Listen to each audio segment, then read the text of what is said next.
앞선 두 개의 영상을 통해 수학적으로 하나의 스프링과 질량을 포함하는 단일 자유도 시스템에 대해서 알아보고 그 과정에서 고유 진동과 공진의 개념을 알아보았습니다. 그리고 실제 우리 주변의 물체들은 어떻게 바라봐야 하는지에 대해서 알아보기 위해 다자유도 시스템 운동 방식을 도출하였습니다. 이제 여러 개와 스프링과 질량이 연결된 거시적으로 보면 우리 주변 물체의 고유 진동수와 고유 벡터가 어떻게 계산되는지에 대해 고찰해 보겠습니다. 그 시작은 고유치 문제에 대해 알아보는 것입니다.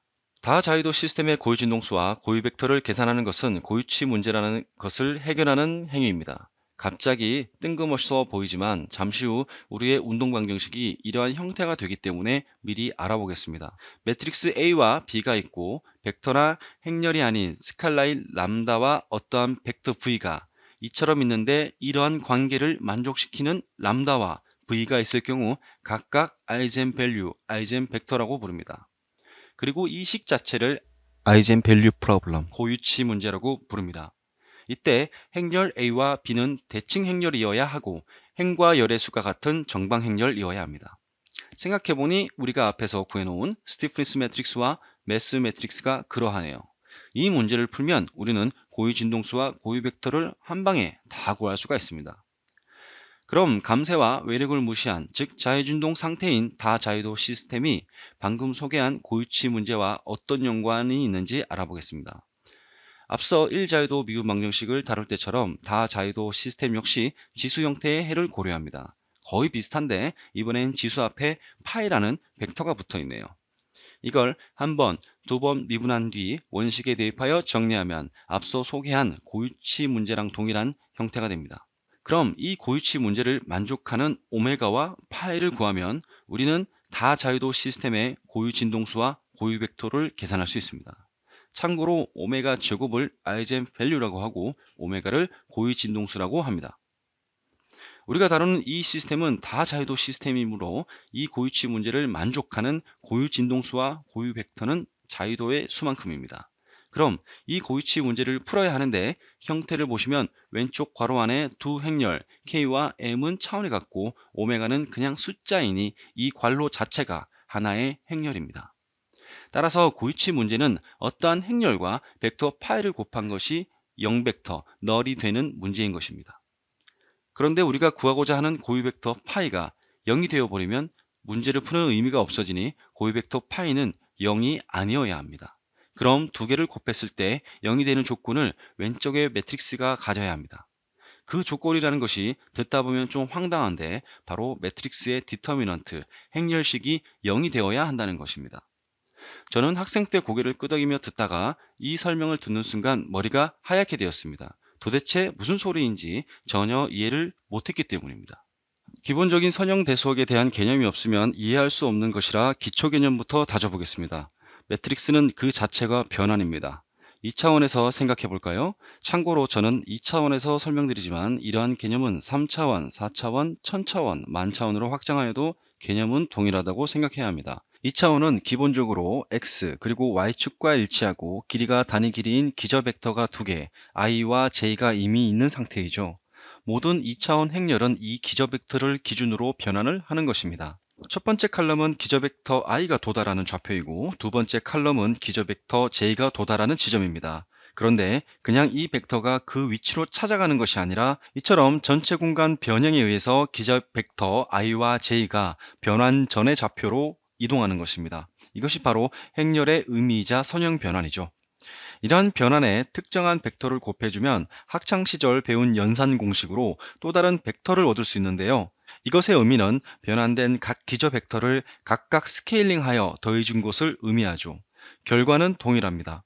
개념적으로 접근할 때는 AX는 B와 같은 형태를 볼 때에는 항상 X벡터를 입력하면 함수처럼 선형 변환을 해주는 행렬 A를 통해 B를 얻을 수 있다라고 생각하는 것이 좋습니다. 입력과 출력이 있는 시스템이라고 생각해도 좋을 것 같습니다.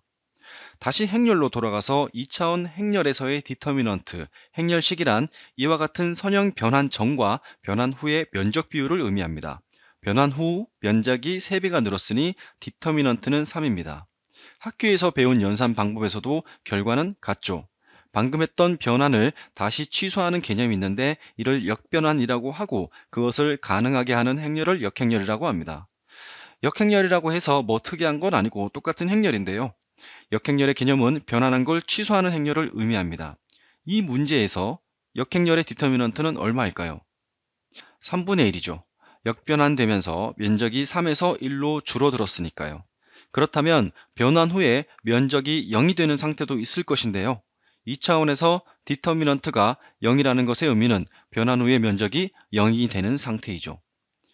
가령 오른쪽의 변화는 두 벡터의 방향이 일치해버려서 두 벡터가 이루는 면적이 0인 경우입니다. 디터미넌트가 0인 경우이죠. 여기서 중요한 것은 변환 후 차원이 수축되었다는 것입니다. 차원이 수축되었다의 의미는 왼쪽 경우 두 개의 벡터를 늘리거나 더해서 2차원 평면 어디라도 갈 수 있지만 우측의 경우 두 벡터를 아무리 늘리거나 더해도 선 안에 갇혀버리기 때문입니다.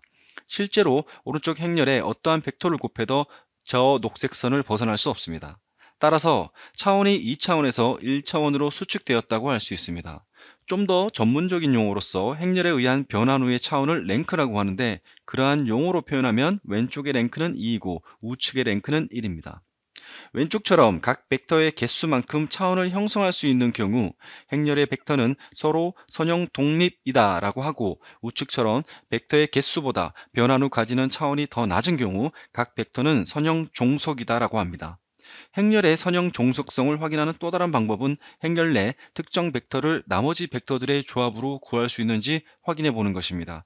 예를 들어 왼쪽에 1,1 벡터를 2배만 해주면 우측의 벡터가 되어버립니다. 그러나 왼쪽의 행렬은 그렇게 표현할 수 없죠. 이와 같은 배경 지식을 가지고 다시 다자유도 시스템의 특정 방정식으로 돌아가면 고유 벡터 파이가 0이 아니려면 이 네모안의 행렬은 차원을 수축시키는 것이구나 라고 생각할 수 있습니다. 바꾸어 말하면 n과 k가 일정하니까 이 행렬이 차원을 수축시킬 수 있도록 하는 오메가 제곱, 즉 아이젠밸류 값들이 n개만큼 있구나 라고 생각할 수 있죠. 따라서 다자유도 시스템의 고유 진동수는 이와 같은 네모안의 매트릭스가 변환 후 차원을 낮춰줄 수 있도록 하는 오메가들을 찾는 것입니다. 이번 영상에서는 다루지는 않지만 이러한 차원 수축의 아이디어는 다자유도 시스템을 단일 자유도 시스템으로 분해하는 데 나중에 이용됩니다. 기회가 되면 본 시리즈의 다른 편에서 알아보도록 하겠습니다. 다시 본론으로 돌아가서 오메가를 찾고 나면 고유치 문제에 대하여 고유 벡터 파이를 구할 수 있습니다. 참고로 파이를 계산할 때 역행렬의 개념을 활용할 수 없습니다. 고유치 문제에서의 행렬은 디터미넌트가 0이므로 역행렬이 존재하지 않으니까요. 무슨 말이냐면 변환을 거슬러 올라가는 역행렬의 개념은 변환 전과 변환 후의 차원이 동일해야만 존재할 수 있습니다. 한번 차원이 수축되고 나면 원래의 상태로 돌아가는 역행렬은 구할 수 없습니다. 따라서 고유 벡터 파이를 계산할 때 우리가 흔히 말하는 역행렬을 활용한 개념은 시도조차도 할 수 없습니다. 또한 백반양보에서 역행렬이 있다고 치더라도 우측이 0벡터입니다. 어떻게 변환하던 파이는 0이 되어버리니 이 경우도 우리가 원하는 결과는 아닙니다. 따라서 잘은 모르겠지만 실질적인 해석 솔루션 내에서의 계산 자체는 굉장히 복잡하고 난해할 것 같다는 느낌이 확 오네요. 실제 아바쿠스와 플랫폼에서는 서브스페이스 이터레이션 방법, 란초스 방법, 그리고 AMS 방법이라는 것을 활용합니다. 본 영상에서는 이러한 기법들을 통해 오메가와 파이를 어떻게 계산하는지에 대해서는 구체적으로 다루지 않습니다. 어지러운 계산 자체가 고유진동 해석을 이해하는 것의 본질은 아니니까요. 얼마나 끔찍하게 복잡한지 서브 스페이스 이터레이션 방법을 기준으로 잠깐 소개를 하면 엄청나게 큰 차원의 n과 k의 m개의 베이스 벡터를 선택해서 서브 스페이스를 형성하고 인버스 파워 메소드라는 걸 고려하는데 k와 m 행렬을 서브 스페이스에 투영하고 차원을 낮춰주고 하우스홀더 큐얼 메소드가 튀어나오고 더 깊게 나가면 촐레스키 분해를 해서 어찌저찌 이터레이션을 열심히 하면 아이젠밸류와 아이젠벡터를 구할 수 있다. 저도 제가 지금 무슨 말을 하고 있는지 모르겠습니다.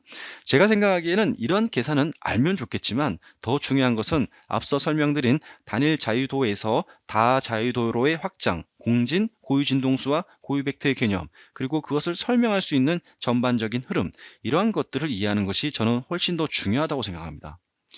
그래도 조금 아쉬워하는 분들이 있을 수도 있을 것 같아서 아이젠밸류와 아이젠벡터를 구하는 전통적인 예제를 이렇게 잠시 띄워두겠습니다.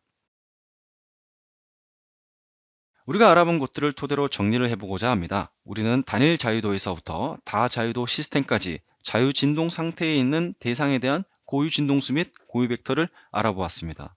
이러한 자유진동에 대해 알아보는 이유는 실제 물리 세계에서 모든 물체는 이미 자유진동을 하고 있는 상태로 보고 있기 때문인 것 같습니다. 심지어 가만히 있는 물체로도 자유진동하는 것으로 바라보는 것이죠.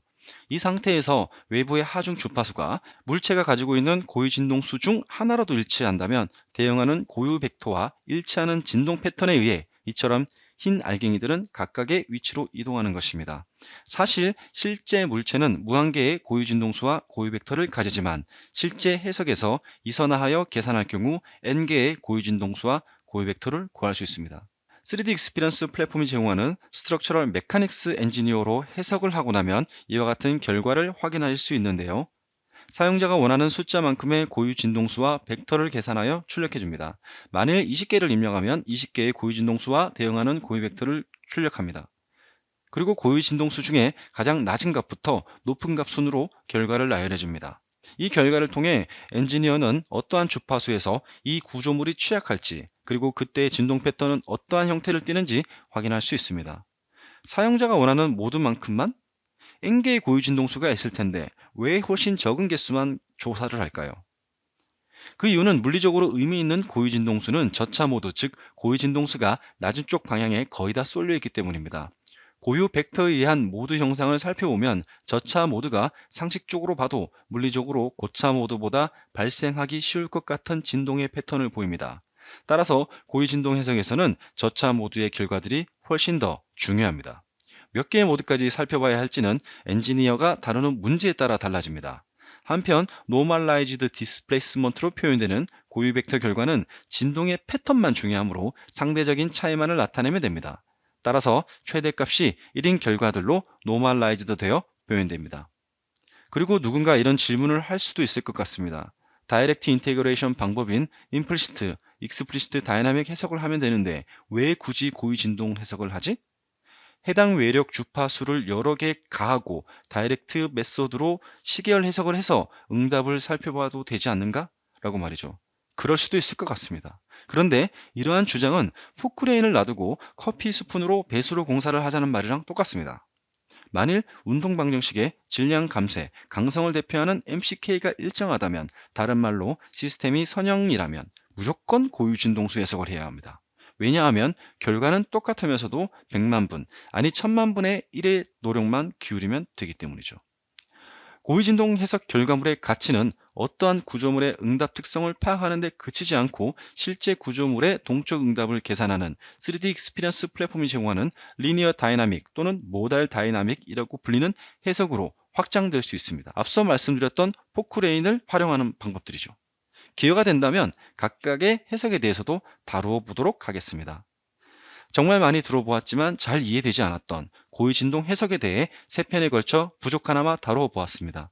이러한 해석 기법이나 이론들을 이처럼 대충만 살펴보아도 관련 이론을 개발하고 확장하였던 수학자, 물리학자, 엔지니어 및 개발자들에게 정말 깊은 경외심을 갖게 됩니다.